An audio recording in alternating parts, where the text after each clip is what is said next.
Are you fully charged? The 3 Keys to Energizing Your Work and Life. By Tom Rath, author. Summary. Are You Fully Charged shows you the 3 keys to arriving at work and life with a battery that's brimming with happiness and motivation, which are energy, interactions, and meaning, and how to implement them in your day. Don't you hate when authors tell you one thing in their first book and then try to sell you on the complete opposite idea in the next one? It doesn't happen too often, but when it does, I always feel gamed, sort of like they're just in it for the money. Tom Rath doesn't do that. Instead, his books build on one another.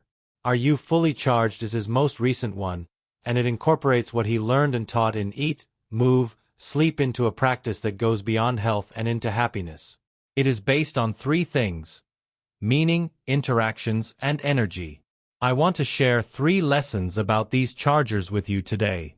The pursuit of happiness is our biggest roadblock on the way towards it.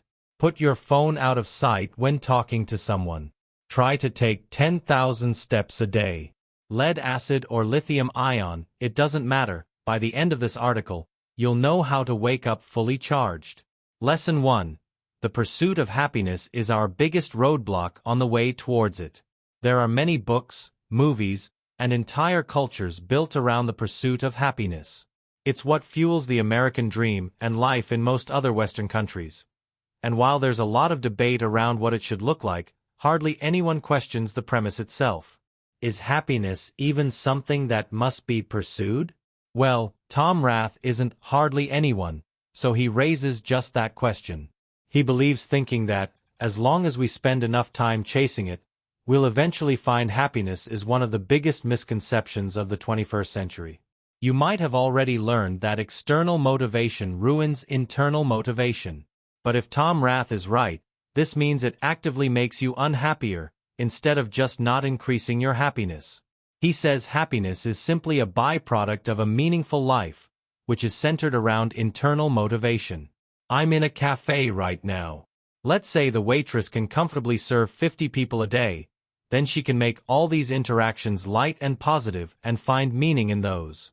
If her boss told her she'd get twice the money for serving 75 customers, she'd be forced to give less time to each one, and focus on efficiency, rather than politeness. She might get the extra money, but that not only won't make her happier, she'd also sap the meaning from her interactions and thus end up a lot unhappier than she was before. Lesson 2. Hide your phone somewhere out of sight when talking to someone. Have you ever seen 2 people in a restaurant, sitting opposite each other, each staring at their own smartphone? It's a nightmare. The only thing that's worse is when just one person stares at their phone and leaves the other one hanging. I've always tried to avoid using my phone in conversation, but this I didn't know about, and it takes it one step further. A 2014 study found that conversations, where no phone is visually present, are significantly superior to those where a phone is on the table, in someone's hand, or otherwise in sight. This is called the iPhone effect, and it implies that even if people just see a phone while talking to you, they already feel like you're not giving them your full attention and can't be as empathic towards you. My phone is dead silent, and I usually put it face down on the table when I'm out with friends. But from now on, I'll try to completely put it out of sight, and you should do the same to see your relationships thrive. Lesson 3. Make an effort to take 10,000 steps every day, starting today. Here's a crazy fact. You sit more than you sleep. On average, people sit for 9.3 hours a day, while sleeping only for 7.7. According to Tom Rath, this is what happens when you sit for extended periods of time. The nerves in your legs stop working and shut down. Your calorie burning rate drops to 1 calorie per minute. The number of enzymes, which break down fat in your body, drops by 90%. Your good cholesterol, HDL, high-density lipoprotein, drops by 10% every hour. Here's how to avoid all of this. Take 10,000 steps every day. It sounds like a lot, but it really isn't. 10,000 steps equals roughly 5 miles, or 8 kilometers, a day.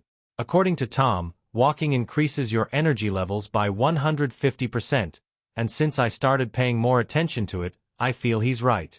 Do this to make sure you hit your 10,000 step goal each day. Design your environment to make you move. For example, when using your laptop in your office, leave your charger in another room, so you have to go and get it when you run out of power. Take detours. When I walk to the cafe I work in the morning, I always go right instead of left when I leave my house to make sure I do a full circle of the city center before going there. Extending walks you're already taking is a lot easier than making up reasons to take more of them. Track your steps. Just seeing the number on a regular basis will make you work harder towards your goal. I guarantee it. You can do this.